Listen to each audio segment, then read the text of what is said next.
Merhaba arkadaşlar, bu videom konusunu sizlerin oylarıyla belirledim. Instagram'da hangi göz makyajını görmek istediğinizi sordum ve takipçilerimin %70'den fazlası 2 numaralı makyaj istediğini söyledi. Ben olabildiğince aynı tonlardaki farları kullanmaya ve aynı görünümü vermeye çalıştım.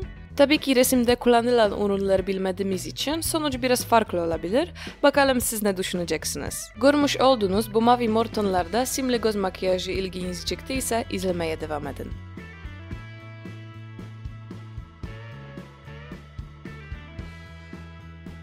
İlk olarak geçiş tonu için Make Up Geek Cupcake tekli farımı alıp kalın fırçamla kriz bölgeme uyguluyorum.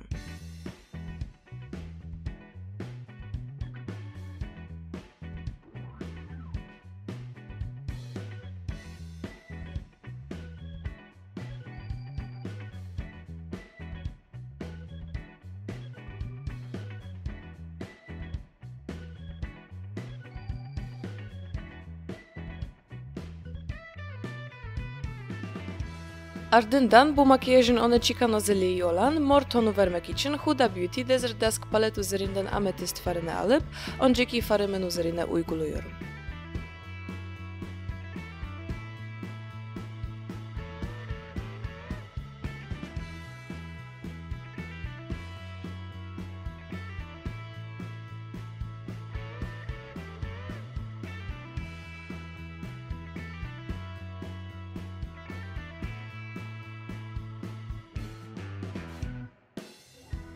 Görünüme biraz yoğunluk vermek için Make Up Geek farın Cherry Cola tonunu alıp yine kriz bölgeme ama öncekinin çok az aşağısına uyguluyorum.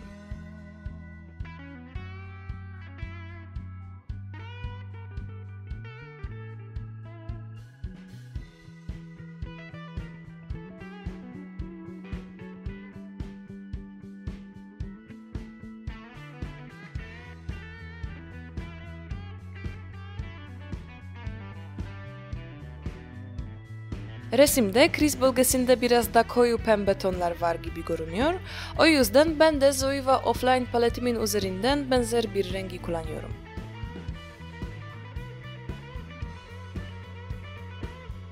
Gördüğünüz gibi farı pembe tonun üst kısmına doğru uyguluyorum ama geçişlerin çizgisiz olması için biraz da mor tonu doğru karıştırıyorum.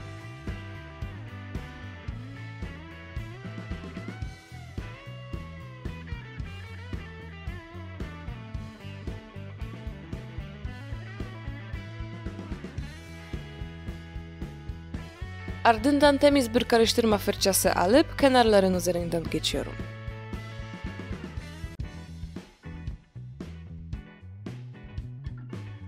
Göz kapağın hareketli kısmı için yine Zoeva Offline paletin üzerindeki koyu mor far tonunu düz fırçamla alıp spreyini sıktıktan sonra uyguluyorum.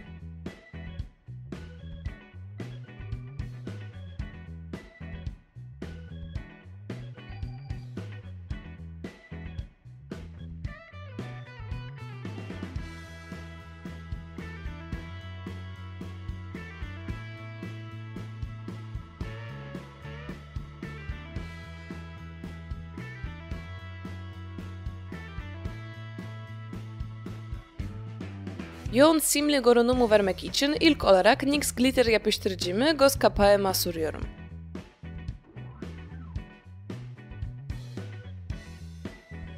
Ardından yine NYX'in yüz ve vücut siminin mavi tonunu yapıştırıcının üstüne uyguluyorum.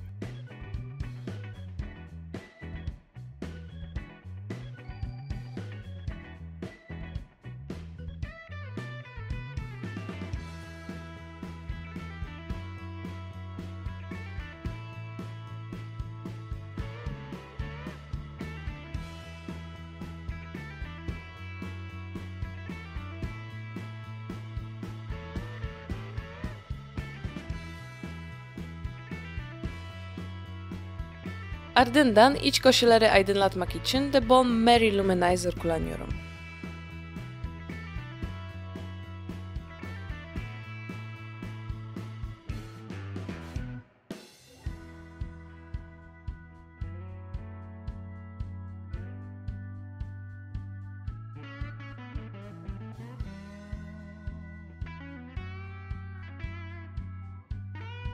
Eyeliner tercihim yine NYX Epic Ink Liner.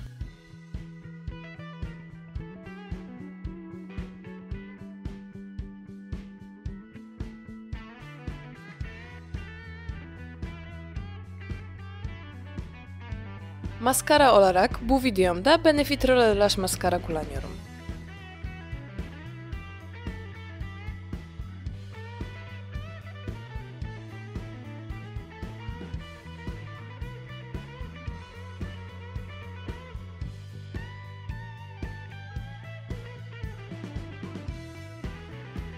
Son olarak makyajımın fotoğraftaki görünüme tamamen benzemesi için Ardell Demi Wispy kirpikleri takıyorum. Gördüğünüz gibi ben bir tanesini ikiye kesip sadece diş köşelere kullanıyorum.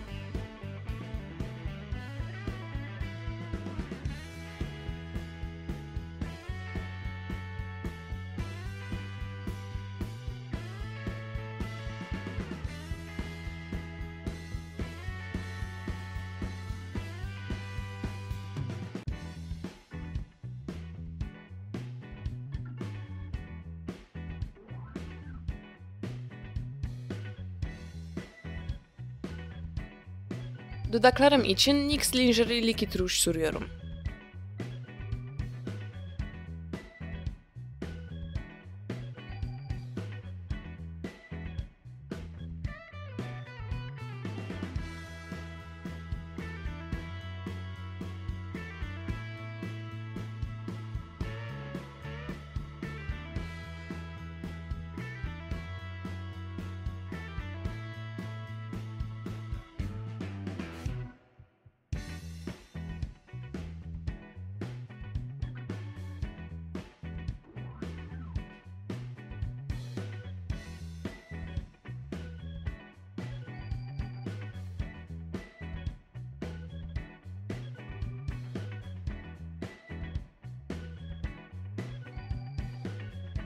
Böylece makyajımın ve videomun sonuna geldik. Makyajımı fotoğraftaki görünüme olabildiğince benzetmek için elimden geleni yaptım.